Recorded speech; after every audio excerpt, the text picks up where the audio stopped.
అసలే ఎండాకాలం వచ్చేసింది. ఎండాకాలంలో వంటగదిలో ఎంతసేపు ఉంటాము? 10 మినిట్స్లో రెడీ అయిపోయే కర్రీస్ చూపిస్తారండి ఈరోజు. అదేనండి చింతపండు పచ్చి పులుసు అంటారు కదా, పచ్చి పులుసాను ఈరోజు. పచ్చెనపప్పు కర్రీ అనమాట. ముందైతే పచ్చి పులుసు కోసం ఒక గిన్నెలో టీ స్పూన్ నూనె వేసి అందులో 3 పచ్చిమిరపకాయలు వేసి వేయించుకోవాలి. అదైతే క్లిప్ మిస్ అయిపోయింది. వేయించుకొని దాంట్లో కొంచెం గల్లుప్పు వేసి మెత్తగా మ్యాష్ చేసుకొని దాంట్లో ఉల్లిపాయలు వేసుకొని అవి కూడా మ్యాష్ చేసేసుకొని చింతపండు పులుసు పోసి వాటర్ పోస్తే పచ్చి పులుసు రెడీ అయిపోయింది అనమాట. ఇప్పుడు పెసరపప్పు కూర. ముందైతే ఉల్లిపాయలు పచ్చిమిరపకాయలు వేయించుకొని దాంట్లో ఉడకపెట్టిన పెసరపప్పు కూడా వేసేసి కొంచెం ఎండు కొబ్బరి వేసి ఫ్రై చేసుకొని ఉప్పు పసుపు కారం వేసేసుకొని కొంచెం అంత అల్లం వెల్లుల్లిపాయ పేస్ట్ వేసుకుంటే చాలు. కూసేపు మగ్గ పెడితే అంతే రెడీ అయిపోద్ది మనం పెసరపప్పు కూరను పచ్చి పులుసు. ఈ రెండు కాంబినేషన్ అయితే అద్దరిపోద్ది అనమాట. మీరు పచ్చి పులుసు ప్లేస్లో రసమైనా తీసుకోవచ్చు. అసలు ఎంత బాగుంటుంది టేస్ట్ మాత్రం. ఒక్కసారి ఇలా ట్రై చేసి చూడండి.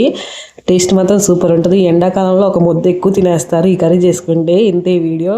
బాయ్.